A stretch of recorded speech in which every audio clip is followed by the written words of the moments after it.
from UNIFY. I'm happy to be introducing a new friend of mine named Robin Lynn. Robin is a Renaissance woman, I would say, but really works with entrepreneurs to help bring out not only their genius and their abilities, but to really help balance the ability to make a positive social impact, positive transformational impact, while also taking care of themselves. And I think this is a crucial piece, especially for entrepreneurs who are not willing to just plug into, not just willing to plug into the purely 9-to-5 lifestyle, pure 9-to-5 lifestyle of just focusing on money, but need to put their personal purpose and mission first in everything that they do. Sometimes we can sacrifice, our own well-being and our own even financial well-being, as a result of being so dedicated to purpose and value. And so Robin's awesome, super excited to have you here. And I'm gonna kick it over to you, Robin. Thank you, Seth. Thank you, UNIFY. Great to be here, guys.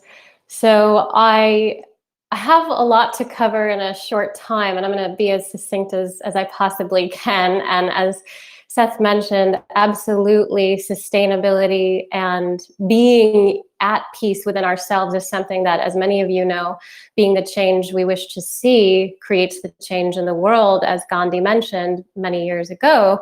And the reason why we still honor professionals, gurus, and spiritual advocates and activists like Gandhi, like MLK, like Confucius, like the many leaders before us is because they've done the work and they've done the internal processing that many of us are so attracted to and yet sometimes fall out of because of the way the world has been slapping us with the hierarchy of needs. And as many of us know, it's not something that we're averse to.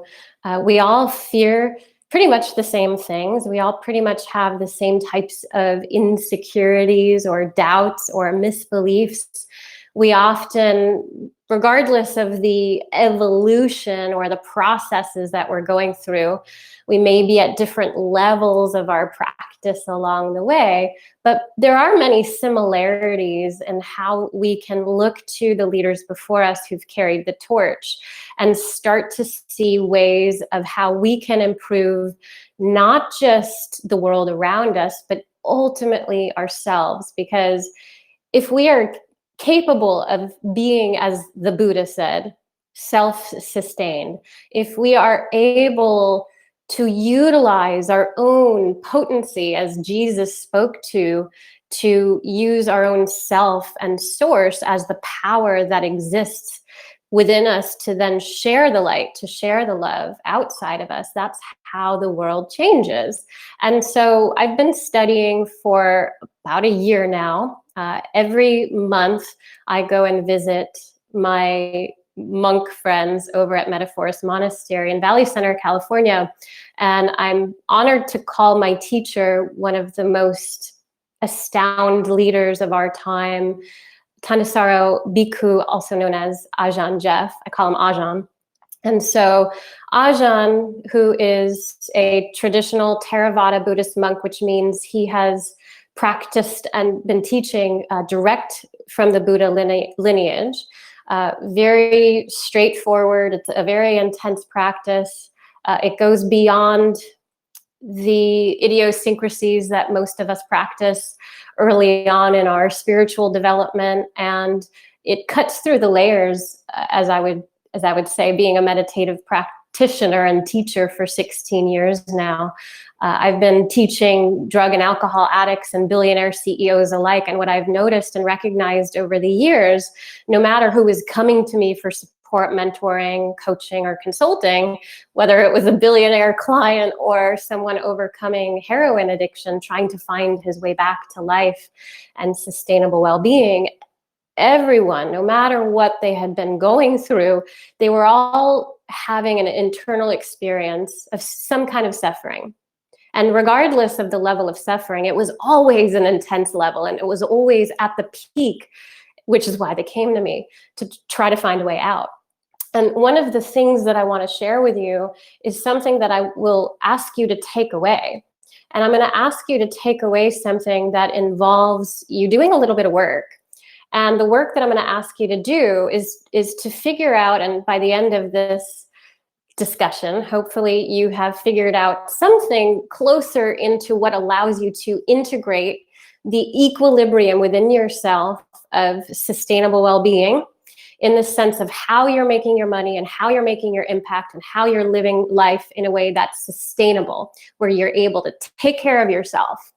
Now, some of you listening may not be capable of that. Maybe you have a physical limitation. Maybe you have a mental limitation.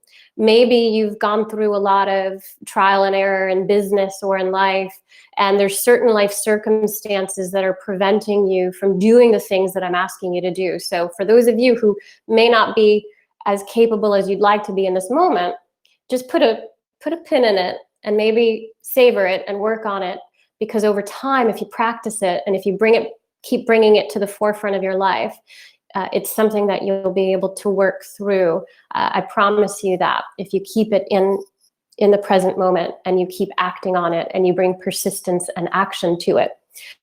For others of you who feel ready to take on the role of what I'm asking you to do, I'm going to ask you to get out a piece of paper and a pen and to write down your definition of success.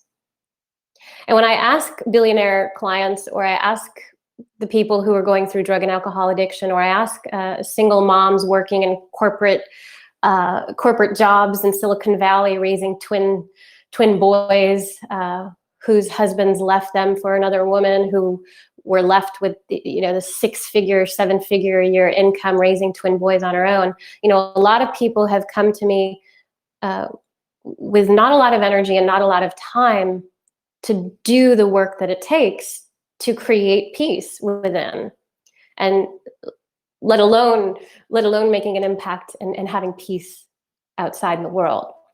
So a lot of you I know have dreams and visions of wanting to create maybe eco retreats and lifestyles, maybe businesses generating 6 and 7, maybe 8 figures a year. Maybe some of you want to transition out of a career or job that isn't serving you. Maybe some of you have lost a parent recently, or even a child, and you're suffering and struggling, and you're looking to bring forward some more meaning, to give impact, to bring some level of service with your energy and the time and the life that you have remaining on this planet. And so what I'd like you to do is to write down on a piece of paper what success means to you. And I've got some visuals here to help us. So success, success is something that many different people have shared with me what success means. And ultimately, it comes down to a couple things. One of them is having enough money to take care of yourself. And as my teacher, Ajahn Jeff, says, if we are able to have just enough money to take care of ourselves, where we're not struggling and relying on other people, which creates codependency in relationships. And if you're in a codependent relationship, or if you're in a business partnership that's dealing in codependency, where there's an inferior superior complex going on, or even in a career or job, or whatever kind of role you're playing, if you're looking to generate income, or you're generating some kind of income, but right now there's some codependency playing out, and you can't leave that position or that relationship or that endeavor because you're relying on that financially, then you know what I'm talking about. And if you have a child, you know what I'm talking about too, because they're dealing with that as well, generating financial sustainability. If we're capable of doing that, having enough money to feed ourselves, to clothe ourselves, and to house ourselves, and to do a little bit of travel here and there, and hopefully to take care of other people as well along the way. If we have enough money financially to do that, we're not going to be relying on anyone else. And that creates world peace, because we're not taking resources from other people. We're not draining other people. We're not draining anywhere else in the world. And we're not looking for a handout. We're able to sustain ourselves, and financial well-being is part of the equation for what creates success and what creates peace. Again, it's not just about your own life. If you have enough money to take care of yourself, that's amazing for you, but you have to understand that that's very powerful and beneficial for creating world peace, because you're not relying on other people to take from them. You're nourishing yourself, you're feeding yourself, you're capable of tending to your own needs, and financially creating wealth generation, enough money, not talking about oodles and oodles of money like Scrooge McDuck jumping into his cave of money, into a money pit. I'm talking about enough money to be able to take care of yourself with ease, which is what the Buddha taught. The Buddha wasn't about having no money. He was about having enough money to live off of comfortably, and for each individual person to do that. And so that is one of the ways that we can create world peace. And if you can do that, if you can work on that, that is one of the main aspects of success. Not just in my opinion, but from the whole lineage of Buddha and what the gurus are really trying to teach you. So get that in your head and meditate on that. What can you do to generate enough money to sustain yourself and not feed off of or take from others in order to do that, to live comfortably? The next thing is time freedom. So a lot of you may have time, but not the other piece, right? So having the money, maybe you have the money, but you don't have the time, or maybe you have the time, but you don't have the money. We want to be able to have all of this. We want to be able to have enough money to have freedom, and enough time to have space to do what we're called to do, which means we can serve and we can help more people. So whatever it is that you're choosing to do, be sure you have time for yourself and time for people that are important to you, where you're able to give back, you're able to be generous, you're able to give of yourself in some way, even if it's to your own family or your parents or your children. But hopefully when you walk out the door, you're able to do that for everyone around you, and you have the time to do that and to take care of yourself. Self-care is also included in this time aspect of success, what creates success. The other aspect is home, as I mentioned, having a safe, clean place to call home.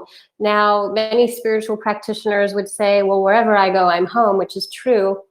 I speak to meditation as an action, where when we're in our meditative practices, the whole point of meditation is to come into the body, to come into the breath, and bring the mind home, to have a safe place for the mind to come home to. So one of the reasons why we should be meditating is to be able to do that, to be able to bring the mind home in the body, using the breath, being present with that. That is one of the reasons why we should be meditating. That's an active way of meditation. It's what the Buddha taught. It's what I practice. But home is also about creating a place for you to come to where you're grounded. Grounding is one of the most essential parts of creating peace within yourself, and also so that you have what it takes energetically, mentally, and emotionally to be able to create peace out in the world, to do something that you're inspired to do, to be able to express your creative abilities, to be able to utilize your strengths, and hopefully master skills that allow you to do that, to be able to hone in on the power that is within you, that you've been just called to do, or maybe that you're starting to really consider because your meditation practice, and hopefully you'll be meditating with UNIFY tomorrow at noon in the global meditation practices. You'll be able to call on that in your meditation practice. You'll be able to take action on that. So we're bringing the mind home. We're anchoring the body with the breath, becoming present in our meditation practice, which creates a home wherever we go. But as we create a home with the external world, we also want to be mindful of creating a place to call home. And for many of us, success is having that place, having a place where we can ground into. And hopefully, wherever you go, you're able to bring that place of home with you, even if you're not in your own home. The other thing I wanted to share is about family and partnerships, which is relationships. This can also be professional partnerships as well as personal ones and intimate ones. So when we're looking at family partnerships or professional partnerships, usually success means having a balance, having a way to be at peace, to be in harmony. So when we look at creating peace out in the world, we actually first need to look at what's going on in our own home. And how do we do that without judging others or without reacting to the fears and the insecurities of the people around us in our family or in our close relationships? How do we not pull from that? How do we not engage with fear, but how do we engage with a part of ourselves that will create success in the world and peace in the world, which is creating harmony in our partnerships and within our family? And that's one of the reasons why this is top on the list, which is something you should be meditating on. How do you create harmony in your partnerships intimately and in business? Health and well-being is obviously a given. One of the reasons why I am able to work with people around the world and travel, living off Bitcoin, being able to express my creative abilities, be able to practice skills and meet professionals all over the world, and to be able to do what I'm called to do without needing to attend to a job or a traditional 9-to-5 career like the rest of the world, is because I've been able to maintain a healthy mind and a state of well-being within myself that allows me to create success in where I choose to, which allows me personally to be at peace within myself, which allows me to have more of that energy to be able to give peace out in the world. So I believe that if you can create a healthy mind and a healthy well-being within yourself, you're capable of having that energetic expression out in the world. And to me, that's a huge aspect of what we can do to create world peace, is to bring a healthy way of not only eating, but a healthy way of thinking. And meditation for me is that reason why I meditate, is to clear my mind, to anchor my mind into present, to be able to access what is going on right now, not acting from the past or clinging to things that once were, but being here, being able to act from right here, which allows us to remove karmic baggage, remove things that we were associated with before, which prevents us from reliving and repeating old patterns that keep us stuck and in inertia, which many of us have experienced, which is why we're meditators and peacemakers, right? Also, not living in fear of what the unknown of tomorrow or next year will bring. Many of us are afraid to focus on our health and well-being because we're trying to just make the money or pay the mortgage or take care of our families. We're so stuck in the stress of that cycle that we're not able to be in the present and act in present because we're so afraid of what could happen, even though that's not yet a possibility. It hasn't yet happened. Usually it's a paradox because we never will know. We never can know. But what we can do is meditate in the moment, become present within our breath, anchoring the mind and the body in the moment to take action in the right here and now, so that we can create a healthy mind and a well-being that allows us to internally have this state of peace within us and happiness and joy within ourselves, which will allow us to be peace and change makers out in the world, to be able to create world peace. So energy is the other thing I mentioned briefly, having the energy to be able to do what we want to do. So the Buddha taught to give where you're inspired to give. Not only the duty we have to our children or our parents or our families or our careers or businesses, but to be able to give energetically with where we're inspired to. So you've got to create space in your life in order to have the energy. We mentioned time too, right? But the energy to be able to do the things that inspire you. And if you are somebody who's out in the world able to do the things that inspire you, isn't that something that's going to create more peace out in the world? So that's one of the reasons why we meditate, right? To have more energy, more creative expression, because we don't want to be stuck in a career or job or business that's unfulfilling or stressful, or working with clients that are draining us, or in codependency in relationships or careers that are just drowning out our energetic well-being. We've got to have the energy in order to have a possibility for peace out into the world. You've got to focus in personally. So the goal here is not to focus in on what the world needs, and not to point your finger out and look at all of the countries and say, oh my goodness, look at Syria, and look at Africa, and look at Venezuela, and oh man, look at their economies, and get caught up in that cycle. That's not going to help anyone. We can be aware of what's going on out in the world and understand the differences of what we have access to regardless of where you live. But we've got to have the energy to be able to have that stamina. We can't be stuck as empathetic beings, right? As creatures of empathy and compassion. We can't drown our empathy in the problems out in the world, because that's not going to help world peace. We've got to have the energy from an uplifting perspective to be able to have the time and energy to be able to go out and hopefully work with organizations like the UN and the Global Peace Initiatives, or like organizations with UNIFY, to have an opportunity to work with people regardless of where you decide to go, regardless of who you decide to work with, or the ages, or the types of problems or issues that they're facing, whether it's economic, income disparity, or the lack of water or resources and food, or the government.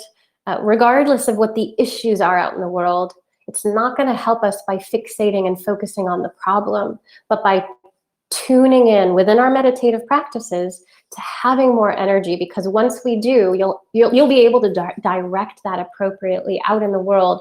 And I've just got to tell you that spending so many hours with monks at a high level, these individuals who have cleared their minds so greatly, where they have the energy to be at peace within themselves, to not cling to things outside in the world, but to have the energy within themselves because of the meditative practices and action that they're capable of doing, that they've been doing. They have that energy to be able to create peace within themselves and to share that with the world, which ultimately has that ripple effect. And that's what we need more of. So this happens within you. This happens within you. And the last thing here is nature. You've got to go out in nature. I go out in the forest and do my hikes. Hopefully wherever you live, you're able to go outside and take some deep breaths out in nature, get your oxygen high on, and be able to really look. Because when we look out at nature, today with the fall equinox, when we look out at nature, things are changing constantly. The constant is change, and the change is chaos. And rather than getting caught up in chaos, and rather than getting fixated on what is changing, we can look at nature, we can see the beauty of change, and we can acknowledge that we are going to die, everything is going to die, everything that we love is going to die. And rather than clinging to it and suffering from it and feeling at loss because of it, whether it hasn't happened yet, or it's happened a while ago, or it's about to happen, we can look at nature, we can be in touch with nature, and we can become at peace within ourselves, and ultimately understand how to give more of the world, give ourselves to the world, so that we can create peace. And that those are my success equations, the factors for what creates success out into the world within ourselves. The final piece here is fulfillment. So we can't have success, in my opinion, until we have an understanding of fulfillment and what fulfillment means for us.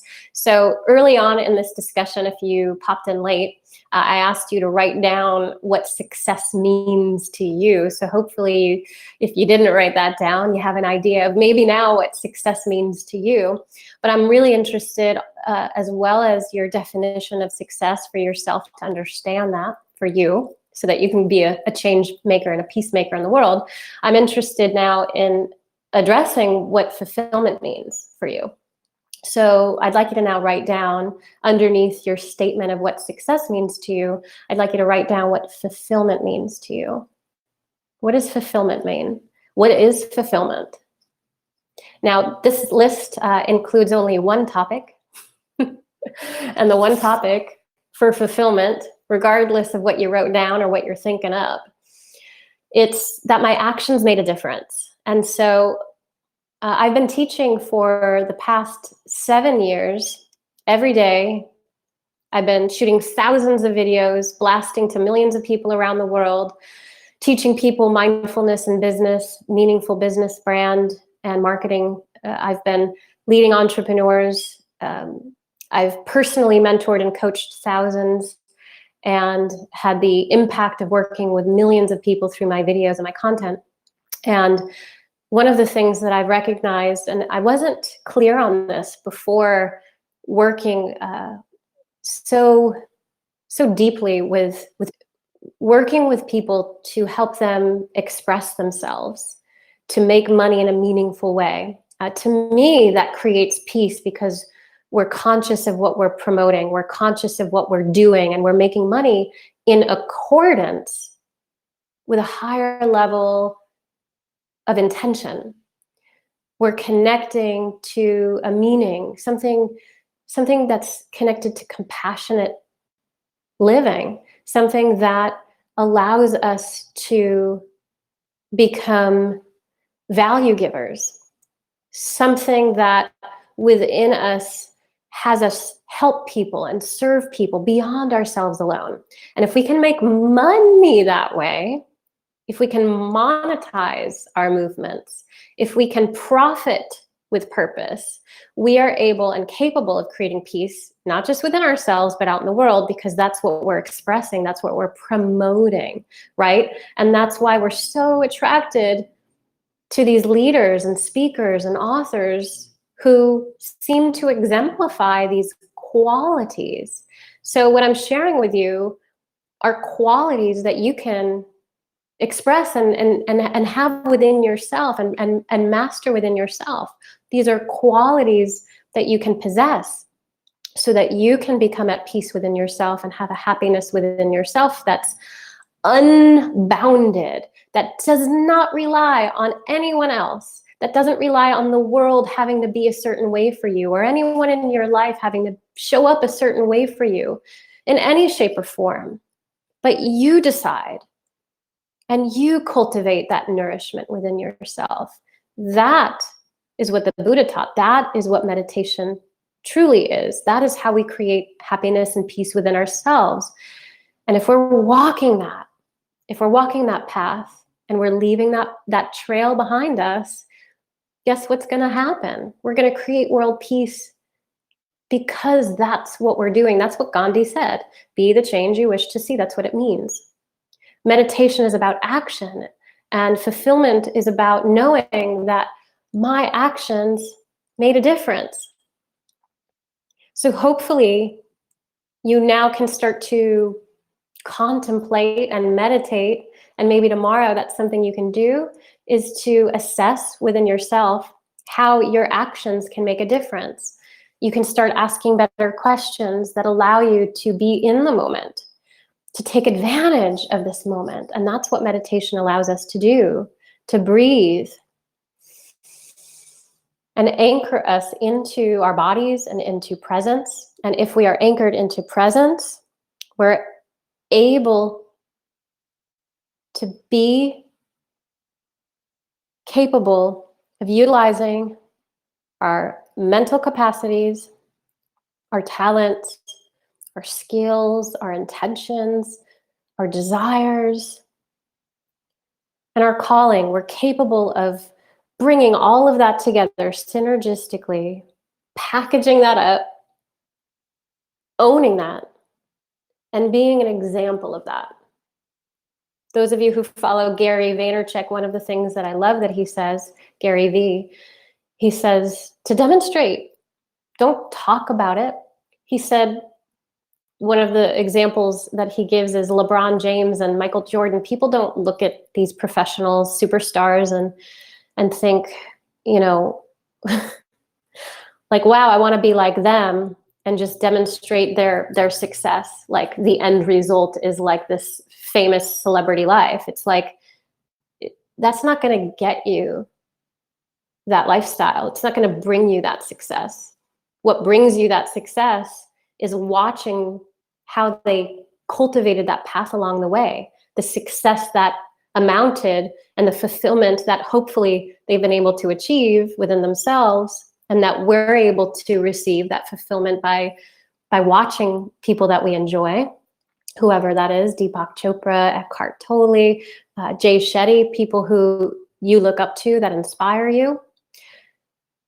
We don't want to look at how they got to where they're at. We don't want to look at how they're living their life now. We want to look to how they became successful. And we look to every action step, every step along the way on their path. They're challenging, chaotic, often a struggle, painful path, which most people out in the world are struggling because they're unwilling to look at what it really took to get there. So the phrase "fake it till you make it" isn't one that I go by, because it just means that you're trying to model the outcome rather than practice and master the skills that allowed people to actually accomplish their dreams. And most people, like Russell Brand, will share with you that when he reached the highest peak of his career and fulfillment, it wasn't fulfilling to him. He thought it would be. He thought all of the success and money and fame would be, but it was the opposite of fulfillment, which is why he's so dedicated to working with people and serving people in the way that he is with yoga and with meditation and with being able to help people in need. And as Gary Vee was saying, to be able to demonstrate that value, that's something that I've been doing. So if you have a passion, if you have a skill, if you have a dream, if you have a desire, if you have something that you've been wanting to express, a creative insight that you've been bottling up or mastering, and maybe you haven't had the monetary success, the financial success, and you've been having to do something else in order to pay the bills or satisfy the success requirements that you have in your life, I'm asking you to take a step back and observe and really look at bringing and marrying success with fulfillment in a new way, looking at peace and meditation in an aspect that brings you to the present moment in action, where you're able to cultivate that success and fulfillment within yourself so deeply, where you're able to bring your mind to a place of being home within yourself so effortlessly that when you speak to people or when you walk out the door, you have this aura, this glow, this energy about you where people just look at you and say, wow, what are you doing? How can I get that?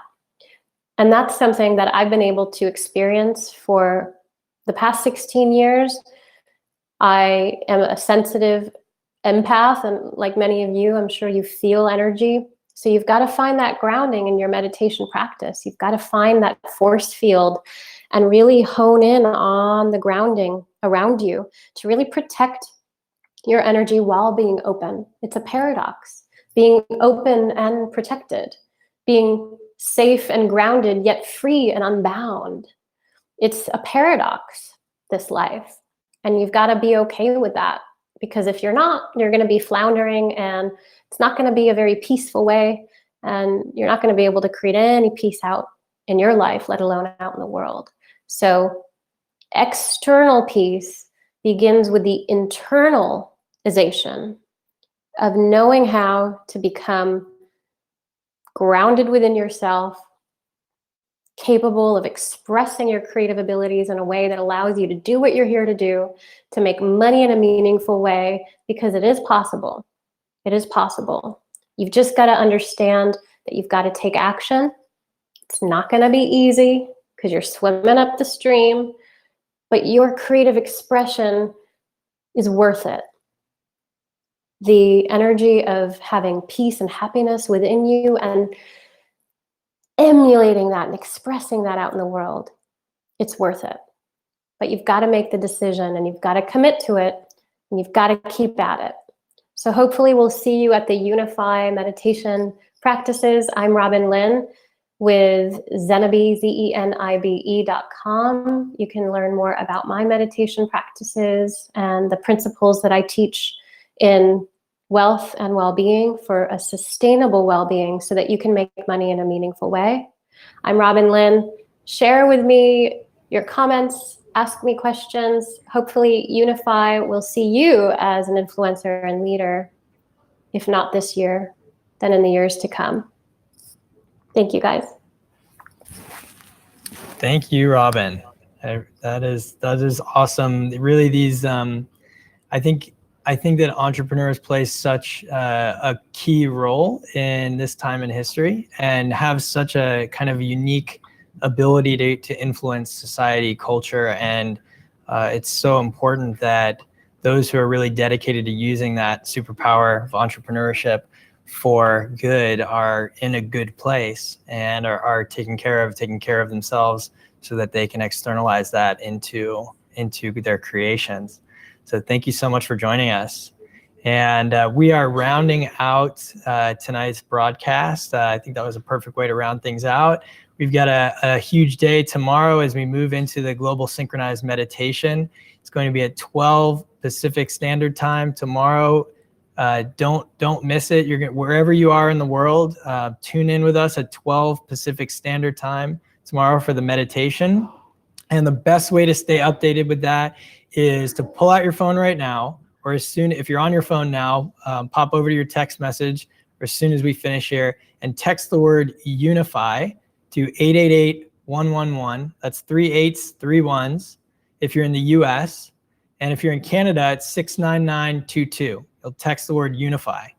And that way you'll be able to get automatic updates sent to your phone. You'll be able to pop into the live stream with us during key moments. Tomorrow we've got an incredible lineup of content, and then it's going to be a truly moving experience as we all harmonize together in a global meditation. So thank you so much, and we'll see you soon.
Welcome to the far outer edge of the northern polar ice cap. The ice is getting thicker and thicker, and we're heading in to find a perfect spot to plant the flag. And I'd like to introduce you to a very important part of our boat.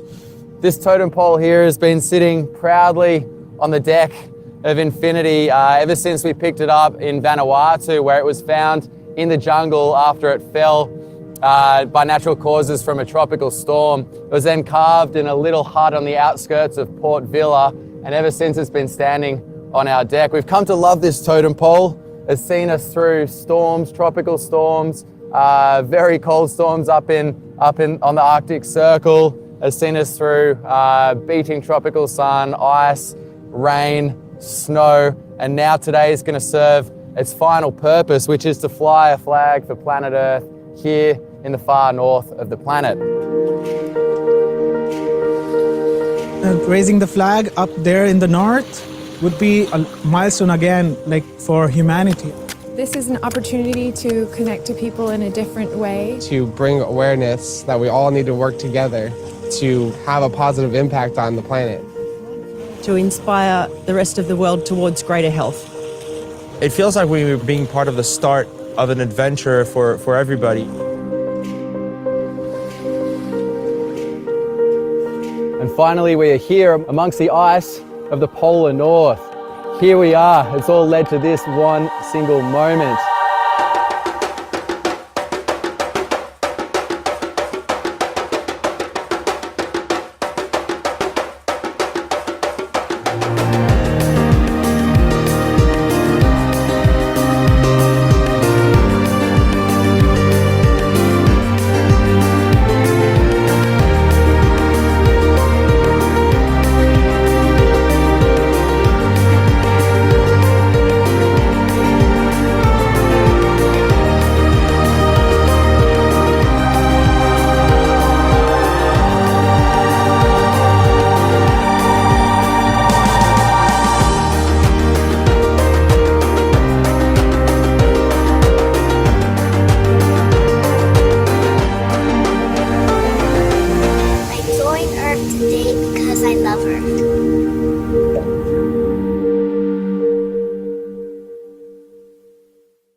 I was conscious in my mother's womb. On one side, I wanted to express myself as a human being. Yet, on the other side, I didn't, because I felt I was spirit. Yogananda happens to be what I would call a spiritual prodigy. Steve Jobs apparently had only one book on his iPad, The Autobiography of a Yogi. The LA Times called him the first superstar guru of the 20th century. Through this body, many shall receive the spiritual enlightenment of India. God is taking me away to America.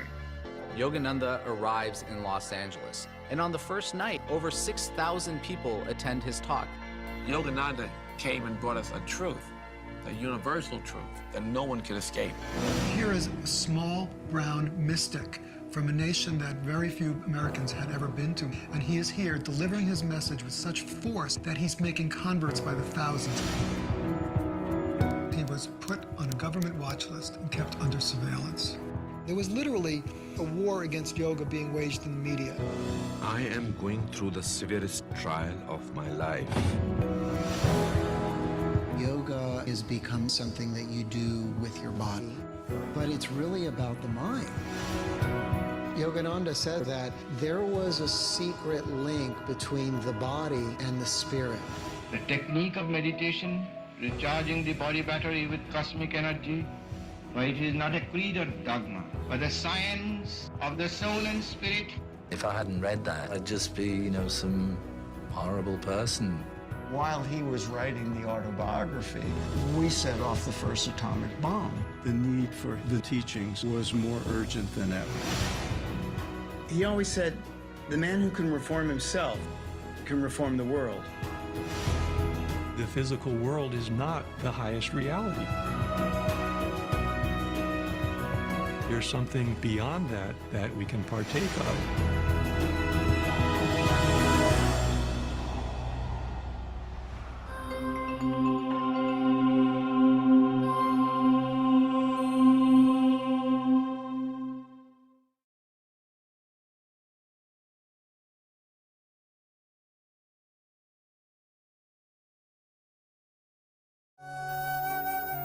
പ്രേമസ്വരൂപിൽ ആത്മസ്വരൂപിലായിരിക്കുന്ന എല്ലാവർക്കും നമസ്കാരം. പ്രകൃതിയുടെ താളം മനുഷ്യനെ ആശ്രയിച്ചിരിക്കുന്നു. മനസ്സിൻ്റെയും ശരീരത്തിൻ്റെയും ആരോഗ്യത്തിനും ആയുസ്സിനും മനുഷ്യനും പ്രകൃതിയും ഈ താളം നിലനിർത്തേണ്ട ആവശ്യമാണ്. നമ്മുടെ ഈ അത്യാഗ്രഹം അല്ലെങ്കിൽ ഈ ദുരാഗ്രഹം, ഈ ദുസ്വഭാവത്തിന് മാറ്റം വരുത്താൻ നമ്മളുടെ ആത്മാർത്ഥമായ ആഗ്രഹം ആദ്യം ഉണ്ടാകും. എങ്കിലേ ലോകത്തിലും മാറ്റം വരും. എന്നാൽ നമ്മൾ മിക്കപ്പോഴും തിന്മകളെ അതിക്രമിക്കുന്നതിന് പകരം മനസ്സാക്ഷിയുടെ ശബ്ദം കേൾക്കാതിരിക്കാനാണ് നമ്മൾ ശ്രമിക്കുന്നത്. അതുകൊണ്ടാണ് അമ്മ എപ്പോഴും പറയുന്നത്, ഈ ലോകത്തെ ഒരു മരുഭൂമിയാക്കി മാറ്റരുതേ, സ്നേഹവും കാരുണ്യവും പറ്റിപ്പോവാൻ നമ്മൾ അനുവദിക്കരുത്. അങ്ങനെ സംഭവിച്ചാൽ പിന്നെ ഇവിടെ മനുഷ്യനുണ്ടാകില്ല. മനോഹരമായ ലോകം മനുഷ്യമൃഗങ്ങൾ നിറഞ്ഞ കാടായി മാറും. നമുക്കെല്ലാം അറിവുണ്ട് ഇതൊക്കെ ഇങ്ങനെയാണ്, പക്ഷെ ബോധമില്ല. അതുകൊണ്ട് അമ്മ പറയാം, അറിവുണ്ട് ബോധമില്ല, ഇവരുടെ വിവേകമില്ല. നമ്മുടെയൊക്കെ ബുദ്ധി വളരുന്നു, പക്ഷേ ഹൃദയം വരളാണ്. അപ്പോൾ അങ്ങനെ പോവാണ്. അതുകൊണ്ട് അമ്മ പറയും, ഈശ്വര ശക്തിയെ മടികൂടാതെ നമ്മൾ കൂട്ടുപിടിക്കണമെന്ന് പറയാൻ കാണും. ആ ഈശ്വരശക്തിയെ മടികൂടാതെ കൂട്ടുപിടിക്കണമെന്ന് പറയുന്നത് നമ്മുടെ അഹങ്കാരമില്ലാത്ത പ്രയത്നത്തെ കൊണ്ടുവരാൻ. ഈശ്വരൻ സർവ്വവ്യാപിയാണ്, എല്ലാത്തിലും കുടികൊള്ളുന്നു. ധർമ്മത്തിൻ്റെ പ്രതീകം, സത്യത്തിൻ്റെ പ്രതീകം, ദാനത്തിൻ്റെ പ്രതീകം, സ്നേഹത്തിൻ്റെ പ്രതീകം, പ്രകാശത്തിൻ്റെ പ്രതീകം, ജ്ഞാനത്തിൻ്റെ പ്രതീകം, അങ്ങനെയുള്ള ഒരു തത്വമാണ്. അപ്പോൾ ഈശ്വര വിശ്വാസത്തിൽ നിന്ന് നമുക്ക് ധർമ്മത്തെ കൊണ്ടുവരാൻ പറ്റും. ധർമ്മമാണല്ലോ താളലയം സൃഷ്ടിക്കുന്നത്. പ്രാർത്ഥനയിലൂടെ സ്നേഹത്തിൻ്റെ വിത്താണ് നമ്മുടെ വിതയ്ക്കുന്നത്. കുറേ വെള്ളത്തുള്ളികൾ ചേരുമ്പോഴാണ് ഒരു നദിയാകുന്നത്. അതിന് സമുദ്രങ്ങളും ഉണ്ടായി. സമുദ്രമായതും നദിയായതുമൊക്കെ കുറേ വെള്ളത്തുള്ളികൾ ചേർന്നാണ്. ഒരു സീറോ ബൾബിന് മുമ്പിൽ ഇന്ന് പഠിക്കാൻ പറ്റില്ല, പക്ഷെ അനേക സീറോ ബൾബുകൾ വരുമ്പോൾ നമുക്ക് പഠിക്കാൻ പറ്റും. കൂട്ടായ്മ ഒരാൾ ചെയ്യുമ്പോൾ അടുത്താൾ അങ്ങനെ ഒരു മാറ്റം ഉണ്ടാകും. അതുകൊണ്ട് ഒറ്റപ്പെട്ട ദ്വീപല്ല, നമ്മളൊരു ശൃംഖലയുടെ കണ്ണിയാണ്. അവർ മാറി നമ്മൾ മാറാൻ കണക്കില്ല. അവർ മാറിയില്ലെങ്കിലും നമ്മൾ മാറിയാൽ അവരിൽ മാറ്റം ഉണ്ടാക്കാമെന്ന് പറയുന്നതാണ്. പ്രാർത്ഥനയിലൂടെ സ്നേഹത്തിൻ്റെ വിത്താണ് നമ്മുടെ വിതയ്ക്കുന്നത്. സ്നേഹമുണ്ടെങ്കിൽ നമ്മുടെ കയ്യിലുള്ള ഒരു റൊട്ടി രണ്ടും പരസ്പരം പങ്കുവച്ചില്ലേ കഴിക്കും. അതുപോലെ മറ്റുള്ളവർ നമ്മൾ ചിന്തിക്കുകയല്ല, കഴിക്കും. ഒരു മരുഭൂമിയിൽ ഒരു പുഷ്പം വിടുന്ന അത്രയും ഭംഗിയുണ്ടല്ല, ഒരു വൃക്ഷം നിന്ന് അത്രയും തണൽ കിട്ടത്തില്ല. പ്രാർത്ഥന സ്നേഹമാണ്. സ്നേഹത്തിന് ശുദ്ധമായ തരംഗമാണ് അതിലൂടെ ലോകവും പരക്കുന്നത്. താമര സൂര്യപ്രകാശം കൊണ്ട് വിരിയുന്നുണ്ട്. ആമ്പലെന്ന് പറയും, അല്ലി എന്നും പറയും. സൂര്യപ്രകാശം ചന്ദ്രനിൽ തട്ടിയിട്ട് വരുമ്പോൾ ആ ചന്ദ്രപ്രകാശം കൊണ്ടാണ് ആമ്പൽപ്പൂ വിരിയുന്നത്. താഴമ്പൂ അങ്ങനെയല്ല, അത് ഇടിവെട്ടിയാലേ വിരിയുള്ളൂ. ഇടിവെട്ടിയാലേ നമ്മൾ താഴമ്പൂവിന് വിരിയത്തുള്ളെന്ന് പറഞ്ഞ പോലെ ഇനിയും ദുരന്തങ്ങളുണ്ടാകാൻ കാത്തു നിൽക്കാതെ നമ്മൾ ഉണരണം. ഇപ്പം നഷ്ടപ്പെട്ട ഓർത്ത് വിലപിച്ച് നമ്മുടെ ജീവിതം നഷ്ടപ്പെടുത്താതെ നമ്മളുള്ള ഈ രത്നം എന്നുവെച്ചാൽ ഈ നിമിഷം, ഈ രത്നം എന്ന് പറഞ്ഞാൽ ഈ നിമിഷമാണ്. ഈ നിമിഷത്തെ വിവേകത്തോടും നമ്മൾ നീങ്ങിയാൽ നമ്മൾ തീർച്ചയായിട്ടും സന്തോഷവും ഐശ്വര്യവും സമൃദ്ധിയും നമുക്ക് കൊണ്ടുവരാൻ സാധിക്കും. Most people wish for peace. Many people strive for peace. But there are few people who have embodied peace as tirelessly as the gentle Buddhist monk from Vietnam, Thich Nhat Hanh. Known affectionately as Tay, this beloved spiritual icon is engaged in peacemaking for more than 50 years. Sung as a chant by Phap Niem and translated by Tay, this prayer is a poignant clarion call for peace. And now, more than ever, let's use the awakening power of beauty itself to strengthen global peace in our communities, and most importantly, in ourselves. Because only when we can be the change will we see the change. As you take a few minutes to drop into the stillness within, allow yourself to reconnect, recharge, and remember. May all beings be happy, safe, and free. This is the end of suffering, invoking peacefulness, featuring Thich Nhat Hanh.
May the sound of this bell penetrate deep into the cosmos. Even in the darkest spots, living beings are able to hear it clearly, so that all suffering in them cease, understanding come to their heart, and they transcend the path of sorrow and death.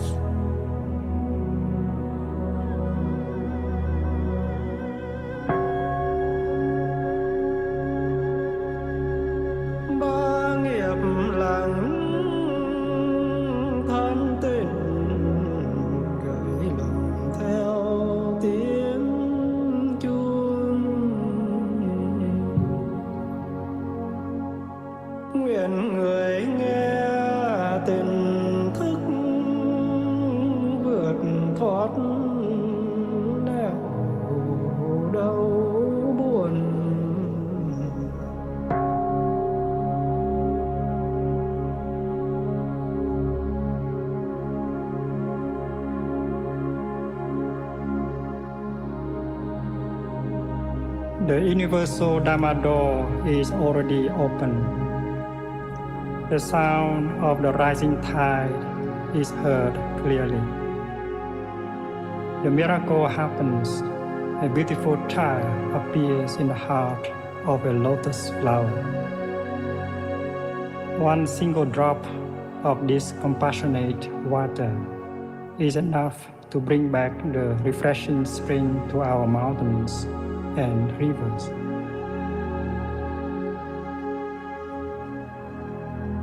Nghe chuông phiền não tan mây khói, lặng thân an miệng mỉm cười. Hơi thở nương chuông về chánh niệm, vườn tâm hoa tuệ xinh tươi.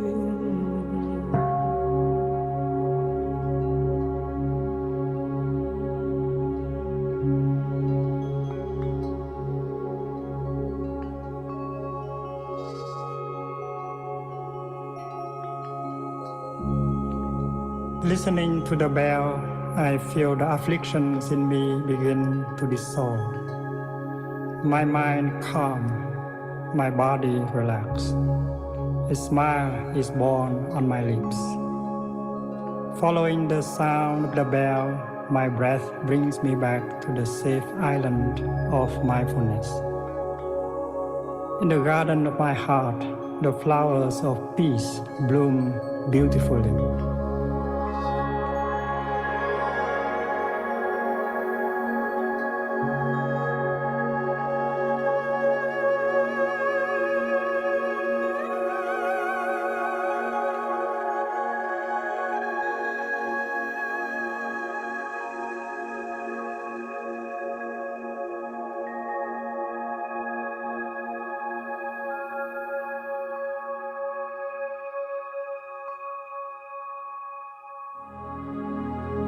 Phổ môn vọng tiếng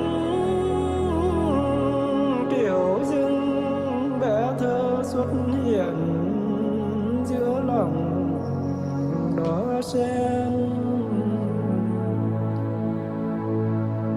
cơm lộ một giọt rưới lên xuân về trên khắp mọi miền núi sông.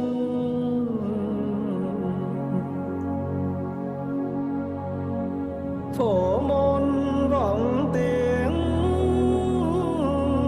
tiểu dưng bé thơ xuất hiện giữa lòng đóa sen, cơm lộ một giọt rưới lên xuân về trên khắp mọi miền núi sông.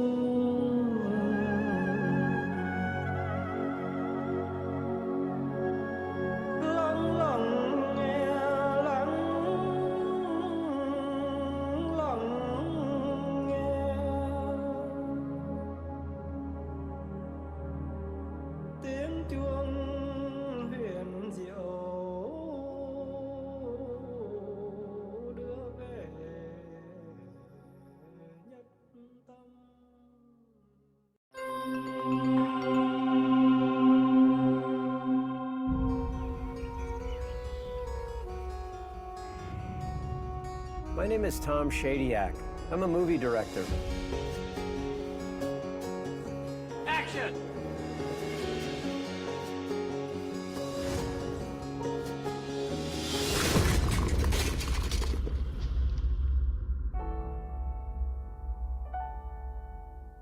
Facing my own death brought an instant sense of clarity and purpose.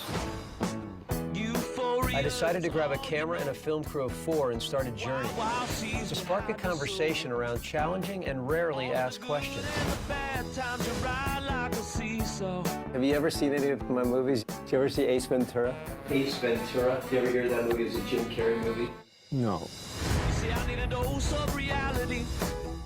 We are asking some of today's significant minds, what's wrong with our world and what can we do about it? Most importantly, what we could do about it. Science has discovered elements that undermine everything we've been told about how we work and how the world works. We are more interconnected with each other at a fundamental level than people realize or previously thought. The truth of who we are is that we are because we belong.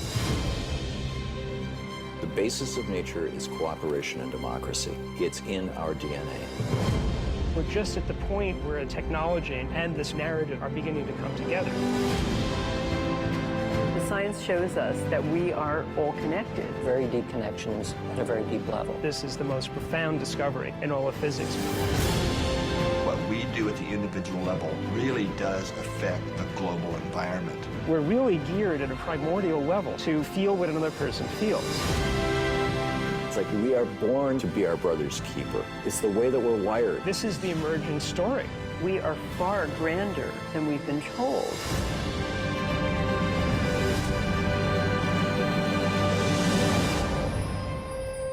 We started by asking what's wrong with the world, and we ended up discovering what's right with it.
We already have all the solutions to all the big problems in the world. They already exist.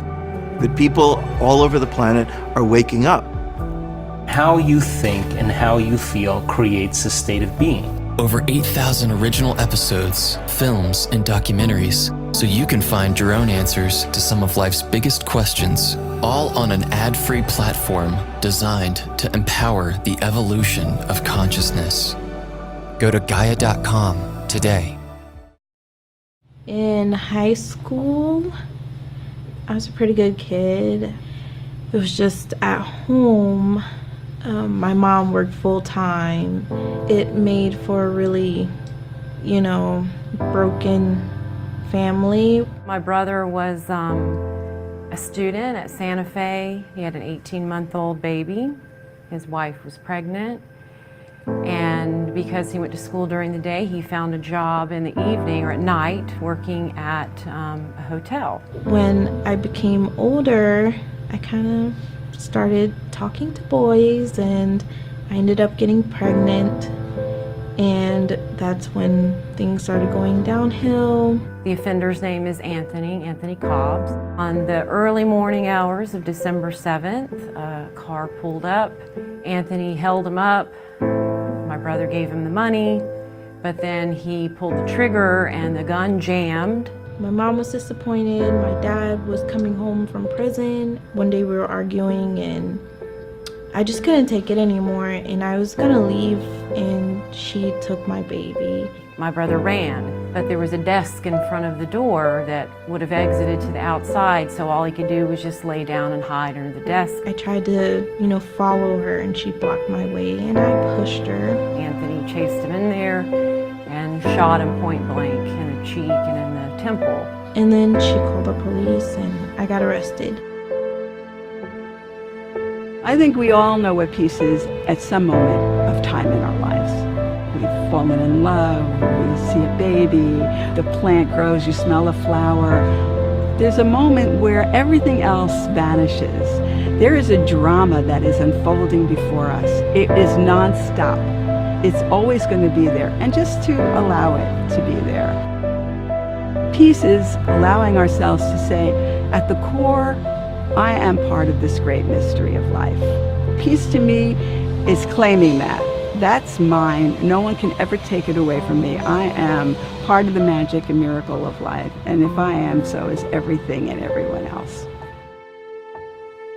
The impact of the crime on me and my family and friends even to this day is tremendous. You really become a different person. So part of the healing had been to go and meet Anthony.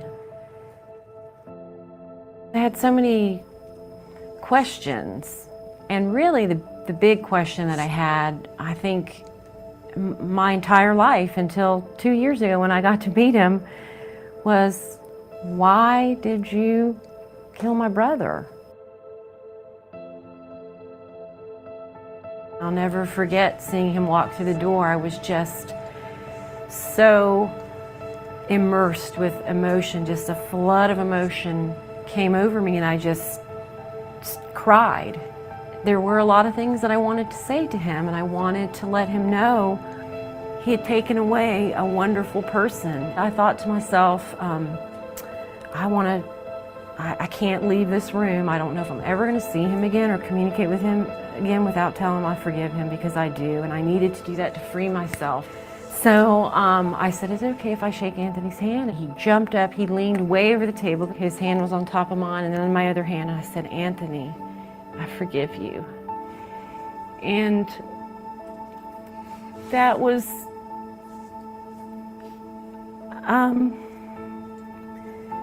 so empowering, and I couldn't help but think, and I'm just holding the hand of probably the hand that held the gun that shot my brother.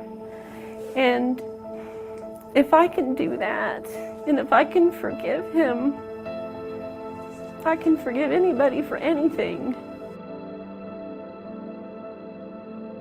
Is peace possible? Absolutely, peace is possible. The work we're focusing on at the River Phoenix Center for Peace Building is a comprehensive approach to peace building. We're educating teachers and mental health providers, law enforcement, and the community as a whole to really look at how do we build resilience and support people to overcome many challenges that happen to all of us. One of the programs that we offer is a communication and self-esteem program. The idea is to really give young people these skills of communication and self-awareness, self-regulation and empathy, for them to have these skills, because many of them are just one experience away from being a parent. That class really changed the way I communicated with everyone.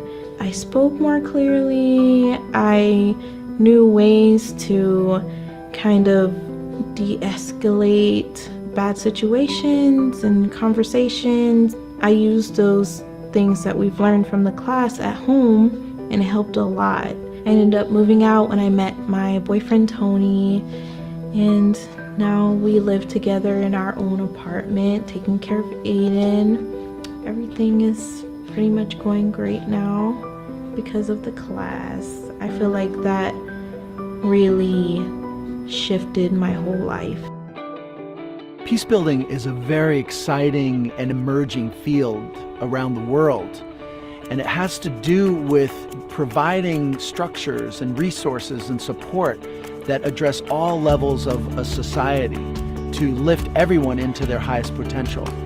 Programs that we offer at our center are the Police Youth Dialogue to address disproportionality, trauma training and resilience building, Peace Through Sports, where we're helping promote physical literacy and emotional literacy through play, restorative justice, really to address the challenges that exist in the criminal justice system, and bringing victims and offenders together. I heard that River Phoenix Center for Peace Building was doing programs in the schools. Actually, I heard it from my son. He would tell me about this class and that he learned about empathy. And then I learned more about it, and they were talking about anti-bullying. And then I knew, this is what I need to do. And these are the people that are going to help me, and nothing happens overnight.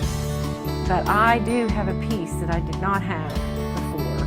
I have seen the direct impact of Hart and Jeffrey's work with the River Phoenix Peace Building Initiative. The River Phoenix Center for Peace Building came about. I was actually invited to go and participate in the Youth Dialogue, which changed my life. It broke down barriers that I didn't realize still existed with me as a deputy sheriff. It was powerful for me to go and experience that interaction one-on-one, face-to-face with the youth in our community. These kids are our future leaders. We're all members of the same community, and we all have to kind of be engaged and participate to create the community that we want to live in. Whether it's internal conflict or conflict in relationships, it's just so powerful to learn how to deal with it constructively, because it is constructive. It's an opportunity, and when we lean into it, we can gain so much more than if we avoid it. Everybody can be a face for peace. How can you contribute? Let this be a call to action. Whether it's a parent or a teacher or a police officer, community member, everyone can be a peace builder.